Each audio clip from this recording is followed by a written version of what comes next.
বিগত সময়ছোৱাত হিমন্ত বিশ্ব শৰ্মা ডাঙৰীয়াই যেনেদৰে অসমখনক ধ্বংস কৰি আছে, অসমৰ মাটি সম্পত্তি আদানী আম্বানীক দি আছে, তাৰোপৰি ভাতৃঘাতী সংঘৰ্ষ লগাবলৈ যিমান লেতেৰা কথা কৈছে, মই ভাবোঁ এই সময়ত হিমন্তৰে লেতেৰা ৰাজনীতিক বিদায় দিবলৈ বিৰোধী শক্তি ঐক্যবদ্ধ হোৱাটো অতি জৰুৰী।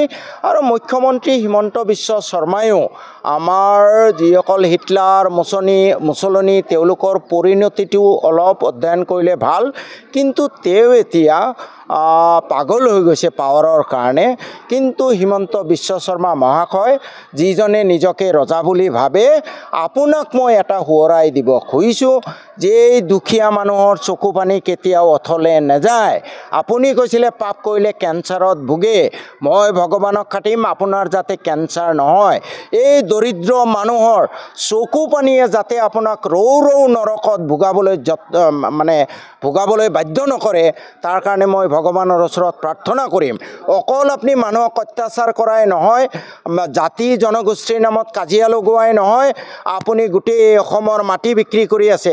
আপুনি আপোনাৰ ভায়েক সুশান্ত বিশ্ব শৰ্মাক বৰপেটাত লগাই দিছে দৰিদ্ৰৰ তেজ চুই খাবলৈ। মহাশয় হিমন্ত বিশ্ব শৰ্মা, আপুনি সদায় ৰজা নাথাকে।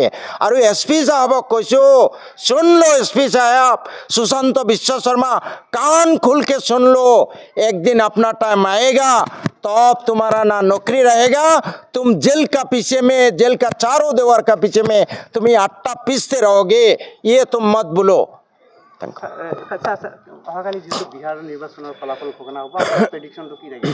মোৰ একো প্ৰেডিকশ্যন নাই, মই চেফলজিষ্ট নহয়, আমি ভাল আশা কৰিছোঁ শয়তান দূৰ হ'ব লাগে। স্যাৰ, ইউডিএফ কালিৰ যিটো বিৰোধী এটা আলোচনা হ'ল, তাতে ইউডিএফক আমন্ত্ৰণ কৰা নাছিল, মাতা নাছিল। নাজানো, মই কোনো দলৰ বিষয়ববীয়া নহয়, আই ডণ্ট ন', মই নাজানো। কিন্তু বিৰোধী ঐক্য একত্ৰিত হোৱাটো বিচাৰিছোঁ।